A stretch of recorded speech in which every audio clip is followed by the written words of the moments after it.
ഇസ്ലാമിക ലോകത്ത് അധികാരത്തെ കണ്ടത് ഭാരമായിട്ടാണ്, അലങ്കാരമായിട്ടല്ല.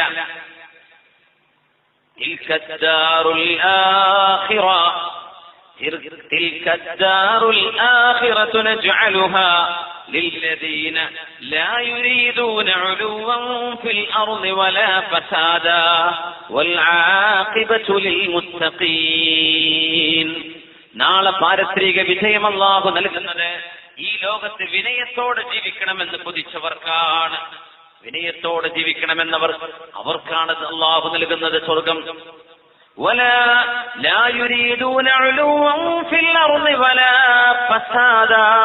ഒരു ഫസാദിന്, ഒരു ഡിസോർഡറിന്, ഒരു തരത്തിലുമുള്ള ഖയോസ്, സംഘട്ടനങ്ങള്, സംഘർഷങ്ങള്, വൈരാഗ്യമുണ്ടാക്കുന്ന പണിക്കൊന്നും നിൽക്കാത്തവർക്കാണ് അല്ലാഹു നാളെ പരലോകത്തെ വിജയം നൽകുന്നത്.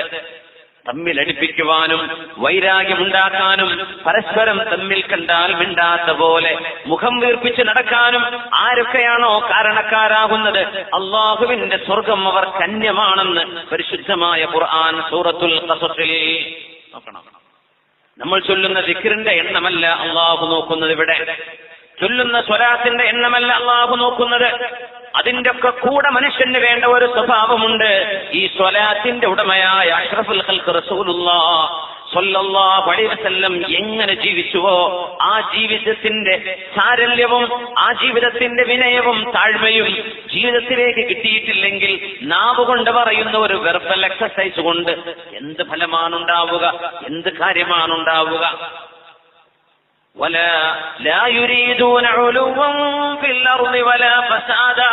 അവർ അധികാരം വേണമെന്ന് ചോദിച്ചു വരാത്തവരാണ്.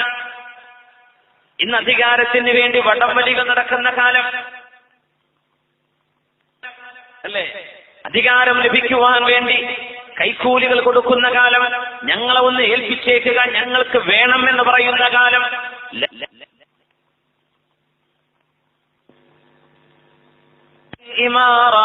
അധികാരം നിങ്ങൾ ചോദിച്ചു വാങ്ങരുതേ. അതാർക്കെങ്കിലും അർഹത കൊണ്ട് നൽകപ്പെടുകയാണെങ്കിൽ അവർ തട്ടിക്കളയേണ്ടതില്ല.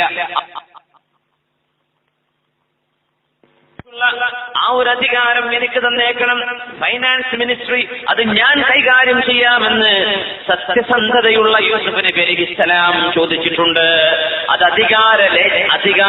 അധികാരത്തോടുള്ള ഇഷ്ടം കൊണ്ടല്ല, അത് കൈകാര്യം ചെയ്യാൻ യോഗ്യനായ മറ്റൊരാൾ അവിടെ ഇല്ലാതെ വന്നപ്പോൾ ആ സ്ഥാനം എനിക്ക് സത്യസന്ധമായി കൈകാര്യം ചെയ്യാൻ കഴിയുമെന്ന് അറിയിക്കുകയായിരുന്നു യൂസുഫ് അലൈഹിസ്സലാം. ചോദിച്ചു വാങ്ങരുത്, അതിനുവേണ്ടി എഴുന്നള്ളി നിൽക്കരുത്. അല്ലാഹു നിങ്ങൾ ചോദിച്ചുകൊണ്ട് അല്ലാഹു തന്നേക്കും. ചിലപ്പോ അങ്ങനെ വന്നാൽ നിങ്ങളുടെ വിഷയം അല്ലാഹു നിങ്ങളെ ഏൽപ്പിക്കും, അല്ലാഹു മാറി നിൽക്കും. പിന്നെ വരുന്ന പ്രശ്നങ്ങൾക്ക് തടയിടാൻ നിങ്ങളെ കൊണ്ട് കഴിയില്ല. എന്നാൽ നിങ്ങൾ ചോദിക്കാതെയാണ് അധികാരം നിങ്ങൾക്ക് ലഭിക്കുന്നതെങ്കിൽ അല്ലാഹു നിങ്ങളെ അതിൽ സഹായിക്കുകയും ചെയ്യുമെന്ന് മഹാനായ റസൂലുള്ളാഹി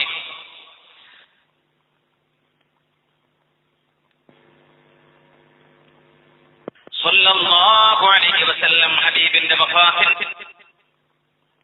ശേഷം ഖിലാഫത്ത് ഏറ്റെടുത്ത അബൂബക്കർ സിദ്ദീഖ് റളിയല്ലാഹു അൻഹു മദീനത്തെ പള്ളിയിൽ നിന്ന് നിസ്കാരം കഴിഞ്ഞ് ഇറങ്ങുകയാണ്.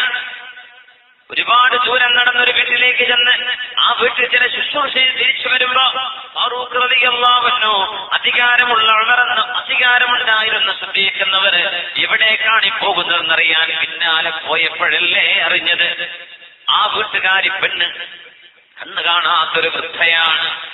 മദീനയുടെ പ്രാന്തപ്രദേശത്ത് താമസിക്കുന്ന ഉമ്മ. വല്ല അറിയപ്പെട്ട തറവാട്ടുകാരിയാണോ? അല്ല. ആ ഉമ്മാക്കറിയുമോ ആരായി വരുന്നതെന്നറിയോ? ഇല്ല. ഉമർ എന്നവർ ചെന്ന് ചോദിച്ചു, നിങ്ങളുടെ വീട്ടിൽ ആ പ്രായമുള്ള മനുഷ്യൻ എന്താണ് ചെയ്യുന്നത്? അദ്ദേഹമോ? മോനെ, രാവിലെ ആയാൽ എന്റെ വീട്ടിലേക്ക് വരും, എന്റെ മുറ്റം അടിച്ചു വാരിത്തരും, വീടിന്റെ ഉള്ളടിച്ചു വാരിത്തരും, എന്റെ ആടിനെ കറന്നു തരും, എനിക്ക് റൊട്ടി ഉണ്ടാക്കി തരും, എന്റെ ഭക്ഷണം റെഡിയാക്കി തരും. ആരാന്നറിയോ ഉമ്മ? അറിയില്ല മോനെ. അതാരാന്ന് നിങ്ങൾക്കറിയുമോ? അറിയില്ല. എത്ര കാലമായി? ഒരുപാട് വർഷമായി മോനെ. എന്റെ വീട്ടിൽ എന്നും വന്നെന്നെ സഹായിക്കുന്ന ആളാണത്. ഫാറൂഖ് റളിയല്ലാഹു അൻഹു കരഞ്ഞുകൊണ്ട് പറഞ്ഞു, യാ അബാ ബക്കർ അസ്അബതൽ ഖുലഫാഅ മിൻ ബഅദിക യാ അബാ ബക്കർ. അബൂബക്കറെ, നിങ്ങൾക്ക് ശേഷം വരാൻ പോകുന്ന മുഴുവൻ ഭരണാധികാരികളെയും നിങ്ങൾ കുഴക്കിക്കളഞ്ഞല്ലോ. ഇതുപോലെ ആർക്കും ആവാൻ കഴിയില്ലല്ലോ. എന്തൊരു ത്യാഗമാണ്. നിങ്ങൾക്ക് ആരെ കൊണ്ടെങ്കിലും ചെയ്യിക്കാം, പൈസ കൊടുത്ത് ചെയ്യിക്കാം, സാധനങ്ങൾ അയച്ചു കൊടുത്തേക്കാം ആ വീട്ടിലേക്ക്. നിങ്ങൾ അതൊന്നുമല്ല ചെയ്തത്. നിങ്ങളായിട്ട് ചെന്ന് ഒരു അമീറുൽ മുഅ്മിനീൻ എന്ന സ്ഥാനം അന്നത് വിളിക്കപ്പെടുന്നില്ല. അമീറുൽ മുഅ്മിനീൻ എന്ന് വിളിക്കപ്പെടുന്നത് ഉമർ റളിയല്ലാഹു അൻഹുവിന്റെ കാലം മുതലാണ്. സിദ്ദീഖ് എന്നവരുടെ കാലത്ത് ഖലീഫത്തു റസൂലില്ലാഹ്, അല്ലാഹുവിന്റെ റസൂലിന്റെ ഖലീഫ എന്നാണ് പറയുന്നത്. റസൂലുള്ളാഹിന്റെ ഖലീഫ നിങ്ങൾ നടന്നു ചെന്ന് നിങ്ങളുടെ കൈകൊണ്ട് പാല് കറന്നു കൊടുത്ത് നിങ്ങൾ ആ പൊടിയിൽ നിന്ന് അവിടുത്തെ കാർബൺ ശ്വസിച്ചിട്ട് ആ പുക ശ്വസിച്ചിട്ട് അള്ളാഹുവിന് വേണ്ടി സുജൂദ് ചെയ്ത മുഖം ശ്രദ്ധിക്കുന്നവരെ ആ മുഖം കരുവാളിക്കുമാർ കണ്ണു കാണാത്ത വൃദ്ധയായ ആരാണെന്ന് പോലും കാണാൻ കഴിയാത്ത ആ ഉമ്മാക്ക് വേണ്ടി ഇതെല്ലാം ചെയ്തു കൊടുത്ത അബൂബക്കറെ, അസ്അബതൽ ഖുലഫാഅ മിൻ ബഅദിക, നിങ്ങൾക്ക് ശേഷം വരാൻ പോകുന്ന ഖലീഫമാരെ മുഴുവനും നിങ്ങൾ തളർത്തിക്കളഞ്ഞു. ഇനി ആവില്ല നിങ്ങളെപ്പോലെ ആവാൻ ആർക്കും. സിദ്ദീഖേ എന്ന് പൊട്ടിക്കരഞ്ഞ മഹാനായ അമീറുൽ മുഅ്മിനീൻ ഉമർ ഇബ്നുൽ ഖത്താബ് റളിയല്ലാഹു തആല അൻഹു തീരുമാനിച്ചു, എനിക്കും ഒരവസരം കിട്ടുമ്പോൾ ഞാൻ അങ്ങനെ ചെയ്യും. ഇവരാണ് ഇസ്ലാമിക ലോകത്ത് അധികാരത്തിന്റെ ഏറ്റവും വലിയ മാതൃക കാണിച്ചു പോയവർ. റളിയല്ലാഹു അൻഹു മദീനയിലൂടെ നടന്ന് രാത്രികാലം കറങ്ങിക്കൊണ്ടിരിക്കുമ്പോൾ കാന യഅ്സു ഫിൽ മദീന, മഹാനവറുകൾക്ക് അസസ് എന്ന് പറയുന്ന ഒരു പണിയുണ്ട്. നൈറ്റ് പട്രോളിംഗ് എന്ന് പറയുന്ന, നമുക്കുണ്ടാവില്ലേ ഹൈവേ പട്രോളിംഗ്, ഹൈവേ കറങ്ങുന്നത്, ചുറ്റി നടക്കുന്നത്, പരിശോധിക്കുന്നത്. ഉമർ റളിയല്ലാഹു അൻഹുവിനുണ്ട് അങ്ങനെ ഒരു പട്രോളിംഗ്, നൈറ്റ് പട്രോളിംഗ്. ഇതൊക്കെ ഇസ്ലാമിക കാലത്ത് 1400 കൊല്ലങ്ങൾക്ക് മുമ്പ് ഈ ലോകത്ത് തുടങ്ങി വെച്ച മഹാനാണ്. ഇസ്ലാമിന്റെ ഭരണാധികാരി ഉമർ ഇബ്നുൽ ഖത്താബ് എന്നവർ ഉറങ്ങാറില്ല. ഭാര്യ ചോദിക്കും, ഉമറേ അലാ തനാമുൽ ലൈൽ, രാത്രി നിങ്ങൾ ഉറങ്ങുന്നില്ലേ ഉമറേ, ഉറങ്ങുന്നില്ലേ? മറുപടി എന്താണ്? ഞാൻ ഉറങ്ങിയാൽ ജനങ്ങളുടെ സമയമാണ് പകലിൽ നഷ്ടപ്പെടുന്നത്. രാത്രി ഞാൻ ഉറങ്ങിയാൽ അള്ളാഹുവിനോട് ചെയ്യേണ്ട എന്റെ ദൗത്യമാണ് എനിക്ക് നഷ്ടപ്പെടുന്നത്. അധികാരം ഏറ്റെടുത്ത മുതൽ ഉമർ റളിയല്ലാഹു അൻഹു ഉറങ്ങുമായിരുന്നില്ല. കാരണം പ്രജകൾക്ക് വേണ്ടി, നാട്ടുകാർക്ക് വേണ്ടി ജീവിക്കുകയായിരുന്നു. അധികാരം അലങ്കാരമല്ല, അത് ഉത്തരവാദിത്വമാണെന്ന് തിരിച്ചറിഞ്ഞ ഫാറൂഖ് റളിയല്ലാഹു അൻഹു മദീനയിലൂടെ നടക്കുമ്പോ തന്റെ കൂടെയുണ്ട് തന്റെ മൗല അസ്ലം റളിയല്ലാഹു അൻഹു. അസ്ലം എന്നവരുടെ കൂടെ മദീനയിലൂടെ കറങ്ങുമ്പോ ഉമർ റളിയല്ലാഹു അൻഹു പറഞ്ഞു, അസ്ലമേ, നമുക്ക് ആ കാണുന്ന വെളിച്ചം വരെ ചെന്ന് നോക്കാം. നടന്നു ചെന്ന് നോക്കുമ്പോ ഒരു പെണ്ണ് പ്രസവിക്കാനായി നിൽക്കുകയാണ്. എത്രയോ സംഭവങ്ങൾ ഉണ്ടായിട്ടുണ്ട് ഉമർ തങ്ങളുടെ ജീവിതത്തിൽ. പ്രസവിക്കാനായി നിൽക്കുന്ന പെണ്ണ് ഉമർ റളിയല്ലാഹു അൻഹു ആ കാഴ്ച കണ്ടിങ്ങനെ കരഞ്ഞപ്പോ അസ്ലം എന്നവർ ചോദിച്ചു, ഉമർ എന്നവരെ, അമീറുൽ മുഅ്മിനീൻ മാ യുബ്കി, എന്തിനാണ് കരയുന്നത്? പറഞ്ഞു, അസ്ലമേ, കാണുന്നില്ലേ ഒരു സാധുവായ പെണ്ണ്, ഒരു സാധുവായ സ്ത്രീ പ്രസവം നൽകുമ്പോൾ, ജന്മം കൊടുക്കുമ്പോ എത്ര വേദന സഹിക്കുന്നുണ്ട്, എത്ര പ്രയാസപ്പെടുന്നുണ്ട്, എത്ര ബുദ്ധിമുട്ടുന്നുണ്ട്.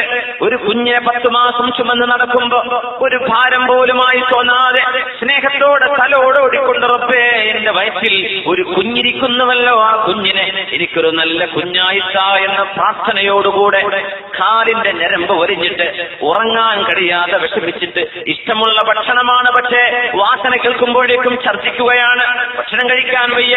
ഒരു ഡോക്ടറിലേക്ക് ഒരു അപ്പോയിന്റ്മെന്റിന് പോകണമെങ്കിൽ ഗർഭസ്ഥയിൽ അവസ്ഥയിൽ മണിക്കൂറുകളോളം ഹോസ്പിറ്റലിൽ കാത്തു നിൽക്കണം. എന്തിനിതൊക്കെ? എന്റെ കുഞ്ഞൊന്ന് ജന്മം കൊള്ളണം എന്ന് ആഗ്രഹിച്ചുകൊണ്ട് ഉമ്മ നൽകുന്ന, ഉമ്മ സഹിക്കുന്ന ത്യാഗം എത്രയാണെന്ന് നമ്മുടെ +2 ഡിഗ്രി വിദ്യാർത്ഥികളൊന്ന് മനസ്സിലാക്കണം. വിശുദ്ധമായ ഖുർആൻ മാതാപിതാക്കൾക്ക് നന്മ ചെയ്യണമെന്ന് പറഞ്ഞപ്പോ അനിഷ്കുർലി വലിവാലിദൈക, നീ നിന്റെ വസ്വൈനൽ ഇൻസാന ബിവാലിദൈ, സൂറത്തുൽ ഖുർആൻ. മാതാപിതാക്കളോട്, ഉമ്മയോടും ഉപ്പയോടും നല്ല നിലക്ക് പെരുമാറണമെന്ന് അല്ലാഹു വാഗ്ദാനം ചെയ്തപ്പോ അല്ലാഹു തആല പറഞ്ഞത് ഉപ്പയുടെ കാര്യമല്ല, ഉമ്മയെയും വാപ്പയെയും നോക്കണമെന്ന് പറഞ്ഞ് അല്ലാഹ് എന്താ പിന്നെ പറയുന്നത്? ഹമലതുഹു ഉമ്മുഹു വഹനൻ അലാ വഹനിൻ. അവന്റെ ഉമ്മ ക്ഷീണത്തിന് മേൽ ക്ഷീണമായിട്ട്, പ്രയാസത്തിന് മേൽ പ്രയാസമായിട്ടാണ് അവന്റെ ഗർഭം ചുമന്നത്. വഹംലുഹു വഫിസാലുഹു ഫീ ആമൈൻ. 2 വർഷമാണ് വീനിങ് സ്വന്തം മോനെ പാല് കൊടുത്തുമ്മ വളർത്തിയത്. ഈ ത്യാഗം മക്കൾ ഓർക്കണമെന്ന് ഉമ്മയുടെ വിഷയം ഖുർആൻ പറഞ്ഞു. മുഫസ്സിരീങ്ങൾ ചോദിക്കുകയാണ്, ഉമ്മയെയും വാപ്പയെയും പറഞ്ഞ് വാപ്പയുടെ ത്യാഗം എന്താണ് അല്ലാഹു പറയാതിരുന്നത്? ഉമ്മയുടെ ത്യാഗമാണ് പറഞ്ഞത്. എന്തേ വാപ്പയെ പറയാതിരുന്നത്? വാപ്പയോട് നന്മ ചെയ്യണമെന്ന് പറഞ്ഞു, പക്ഷെ ഉമ്മയുടെ ത്യാഗമാ പറഞ്ഞത്. കാരണം കുഞ്ഞ്, ജീവിച്ചിരിക്കുന്ന കുഞ്ഞ് സ്വന്തം വാപ്പയുടെ കൈകൊണ്ട് സ്കൂളിൽ ഫീസ് അടക്കുമ്പോ അറിയുന്നുണ്ട് എന്റെ വാപ്പയാണിത് ചെയ്യുന്നത്. അവന് ഇഷ്ടമുള്ള വസ്ത്രം വാങ്ങിച്ചു കൊടുക്കുമ്പോ മൊബൈൽ ഫോണുകള്, കമ്പ്യൂട്ടർ, ലാപ്ടോപ്പുകള് എന്തൊക്കെയാ വേണ്ടത് വാപ്പ വാങ്ങിച്ചു കൊടുക്കുമ്പോ ഇതെന്റെ ഉപ്പയാണ് തരുന്നത്, എന്റെ ഉമ്മ എന്ത് തന്നു എന്ന് കുഞ്ഞുങ്ങൾ ചോദിച്ചിരിക്കാം. എന്നാൽ അവർ കാണാത്ത ഒരു കാലം തന്റെ ഉമ്മയുടെ വയറ്റിൽ അവർക്ക് കഴിഞ്ഞു പോയിട്ടുണ്ട് എന്ന് അല്ലാഹു ഓർമ്മിപ്പിക്കുകയാണ്. കാരണം ഉമ്മയുടെ ഗർഭാശയത്തിൽ ഈ കുഞ്ഞ് കടന്ന കാലം ഈ കുഞ്ഞിനിപ്പോ ഓർമ്മയില്ല. അവൻ വാപ്പയാണ് കാണുന്നത്, ഉമ്മ എന്തെനിക്ക് തന്നു എന്ന് അവൻ ചിന്തിക്കുന്നു. അതുകൊണ്ടാണ് അല്ലാഹു തആല ഉമ്മയുടെ വിഷയം പറഞ്ഞത്. ഹമലതുഹു ഉമ്മുഹു വഹനൻ അലാ വഹൻ. ത്യാഗത്തോടുകൂടെയാണ് നിന്റെ ഉമ്മ നിന്നെ വളർത്തിയത്. മക്കളെ, ചെറുപ്പക്കാരെ പ്രേമം കണ്ട് ഒളിച്ചോടുമ്പോ സ്വന്തം മാതാപിതാക്കളെ കണ്ണീരിലാഴ്ത്തുമ്പോൾ ഒന്ന് ഓർക്കണമേ, എന്റെ ഉമ്മയും എന്റെ വാപ്പയും ത്യാഗം സഹിച്ച് എത്ര സ്നേഹത്തോടുകൂടെ, എത്ര കാരുണ്യത്തോടെ, വാത്സല്യത്തോടെ, എത്രയായിരം ഉമ്മ തന്ന് വളർത്തിയ മുഖമാണത്, എത്രായിരം തവണ സ്നേഹസ്പർശം ചാർത്തിയ ശരീരമാണത്. എന്നാൽ കൂടെ പഠിച്ച 1 കൊല്ലം 2 കൊല്ലത്തിനിടക്ക് സ്നേഹത്തിന്റെ 2 വാക്കുകൾ പറയുമ്പോഴേക്കും സ്വന്തം ജന്മത്തിന് കാരണമായവരെ കണ്ണീരിലാറ്റി ഓടുന്നവരെ ഒന്ന് ഓർക്കണമേ. ഈ നന്ദികേട് അല്ലാഹു പൊറുക്കുമോ? ഫാറൂഖ് റളിയല്ലാഹു അൻഹു പറഞ്ഞു, അസ്ലമേ, നീ ഓർക്കുന്നില്ലേ, നിനക്കറിയില്ലേ ഉമ്മ സഹിക്കുന്ന ത്യാഗം എത്രയാണെന്ന്? നമുക്ക് പോകാം, ഈ ഉമ്മയെ സഹായിക്കാൻ എന്തെങ്കിലും ഉണ്ടോ എന്ന് നമുക്ക് നോക്കാമെന്ന് ഇസ്ലാമിന്റെ ബൈത്തുൽ മാലിലേക്ക് പോകുന്നു. ഫാറൂഖ് റളിയല്ലാഹു അൻഹുവും തന്റെ മൗല, തന്റെ വേലക്കാരനായ അസ്ലം റളിയല്ലാഹു അൻഹുവും 2 പേരും പോയിട്ട് ഗോതമ്പിന്റെ ചാക്ക് ഉമർ റളിയല്ലാഹു അൻഹു സ്വന്തം പുറത്ത് ചുമന്നു കൊടുമ്പോ കയ്യിൽ കുറച്ച് വിറക്, ഒരു ചാക്ക് നിറയെ തന്റെ തോളിൽ കുറച്ച് വസ്ത്രവും മറ്റു കാര്യങ്ങളും, കുറച്ച് പരുത്തിയും കോട്ടനും, തന്റെ മൗലയുടെ ഭാരില്ലാത്ത സാധനം മൗലയുടെ കയ്യിൽ കൊടുത്തപ്പോ വേലക്കാരൻ പറഞ്ഞു, ഉമറേ അമീറുൽ മുഅ്മിനീനെ, നിങ്ങൾ എന്തായി ചെയ്തത്? ഭാരമില്ലാത്ത തുണികഷ്ണവും ആ ഒരു കോട്ടനും എന്റെ കയ്യിലും, കിലോ കണക്കിന് ഭാരമുള്ള ഗോതമ്പ് നിങ്ങളുടെ തോളിലോ? ഉമറേ, ആ ചാക്ക് എന്റെ തോളിൽ വെച്ചു തരൂ, ഞാൻ ചുമക്കാം അത് നിങ്ങൾക്ക് വേണ്ടി. നിങ്ങൾ ആ കയ്യിൽ ചുമക്കുന്ന ആ മരക്കഷ്ണം തീ കത്തിക്കാനുള്ള വിറക് എന്റെ കയ്യിൽ തരൂ, ഞാൻ ചുമക്കാം എന്ന് ചോദിച്ചപ്പോ ലോകത്ത് അധികാരം എന്താണെന്ന് ഏറ്റവും അധികം പഠിപ്പിക്കാൻ അവസരമുണ്ടായ ഫാറൂഖ് തങ്ങൾ പറഞ്ഞു, അസ്ലമേ, നിനക്കറിയുമോ, ഈ ഭാരം ഞാൻ ചുമക്കുന്നത്, ഞാൻ ഇന്ന് ചുമക്കാതെ നിന്നെ ഏൽപ്പിച്ചാൽ നാളെ പരലോകത്തേക്ക് വരുമ്പോ അള്ളാഹുവിന്റെ മുമ്പിൽ എന്നെ അള്ളാഹു നിയമത്തിന്റെ മുമ്പിൽ കൊണ്ടുവന്ന് എന്നെ ചോദ്യം ചെയ്യുമ്പോ, ഉമറേ, നിന്റെ നാട്ടിലെ പാവപ്പെട്ടവർക്ക് ഭക്ഷണം കിട്ടാതിരുന്നപ്പോ നീ എന്ത് ചെയ്തു? അവിടെ പാവപ്പെട്ട സ്ത്രീകൾ പ്രയാസപ്പെട്ടപ്പോ നീ എന്ത് ചെയ്തു? കുഞ്ഞുങ്ങൾക്ക് രോഗം വന്നപ്പോ നിങ്ങൾ എന്ത് ചെയ്തു? അവിടുത്തെ നിങ്ങളുടെ സബ്ജക്ട്, നിങ്ങളുടെ പ്രജകൾ അവർക്ക് വേണ്ടി എന്ത് ചെയ്തു എന്ന് അല്ലാഹു ചോദിക്കുമ്പോൾ, അസ്ലമേ, നാളെ പരലോകത്തിന്റെ ഭാരം ചുമക്കാൻ നിനക്ക് കഴിയുമോ? എനിക്ക് പകരം ആ ഭാരം നിനക്ക് ചുമക്കാൻ കഴിയുമോ? ഇല്ല അമീറുൽ മുഅ്മിനീൻ, എന്നാൽ അസ്ലമേ, ഞാൻ തന്നെ ചുമക്കാം ഈ ഭാരം. നാളെ റബ്ബിന്റെ മുമ്പിൽ എന്റെ ഭാരം താഴെ വെക്കാൻ ഇത് ഞാൻ തന്നെ ചുമക്കണം എന്ന് പറഞ്ഞ മഹാനായ അമീറുൽ മുഅ്മിനീൻ ഉമർ ഇബ്നുൽ ഖത്താബ് റളിയല്ലാഹു അൻഹു, അധികാരം അങ്ങനെയാണ് അവർ കൈയാളിയത്. ഒന്നും കയ്യിലില്ലായിരുന്നല്ലോ.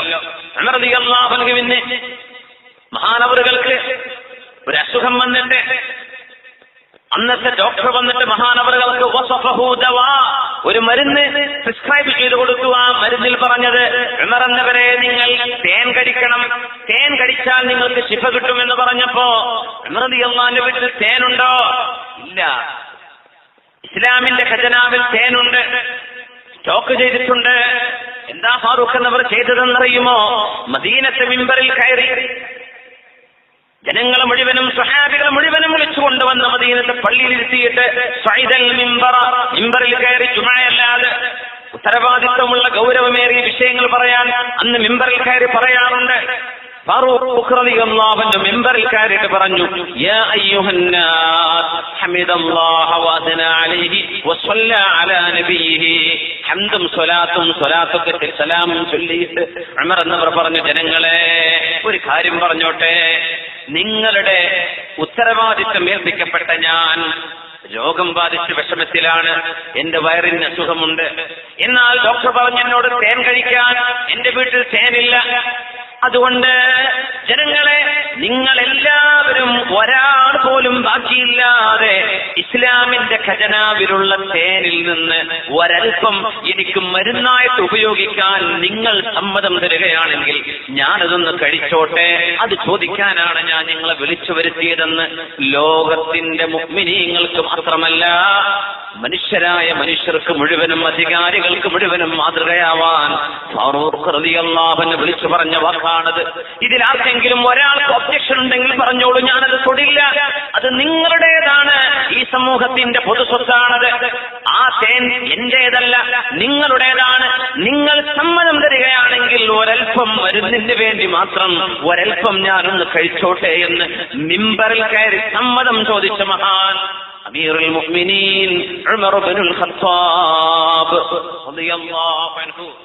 അധികാരം ചോദിച്ചു വാങ്ങാനും അത് കിട്ടുമ്പോൾ അതിൽ അഹങ്കരിക്കാനും അത് കിട്ടിയില്ലെങ്കിൽ അതിനു വേണ്ടി അടിപിടി കൂടാനും, പള്ളികളുടെ അധികാരം, മദ്രസയുടെ അധികാരം, മഖാമിന്റെ അധികാരം, പഞ്ചായത്തിന്റെ അധികാരം, അധികാര മണ്ഡലങ്ങളുടേത്, പ്രസ്ഥാനങ്ങളുടേത്, രാഷ്ട്രീയ പാർട്ടികളുടേത്, മതസംഘടനകളുടേത്, എല്ലാറ്റിനും അടിപിടി കൂടുന്ന ആളുകൾ ഒന്നാലോചിച്ചു നോക്കണമേ. ഈ കനലാണ് കൈകളിലേക്ക് നമ്മൾ ചോദിച്ചു വാങ്ങുന്നത്. അല്ലാഹുവിന്റെ മുമ്പിൽ ഏറ്റവും വലിയ ഉത്തരവാദിത്തമാണ് നമ്മൾ ഈ ചോദിച്ചുകൊണ്ടിരിക്കുന്നത്. താങ്ങാൻ കഴിയുമോ? صلوا على النبي محمد وآله. اللهم صل على سيدنا محمد وعلى آل سيدنا محمد وبارك وسلم عليه. اللهم صل على سيدنا محمد وعلى آل سيدنا محمد وبارك وسلم عليه. ഒരുപാട് സ്വലാത്ത് നമ്മുടെ ഹബീബിന്റെ ഹളറത്തിലേക്ക് എത്തും. അള്ളാഹു എത്തിച്ചു കൊടുക്കട്ടെ, അവിടുത്തെ അള്ളാഹു സന്തോഷിപ്പിക്കട്ടെ.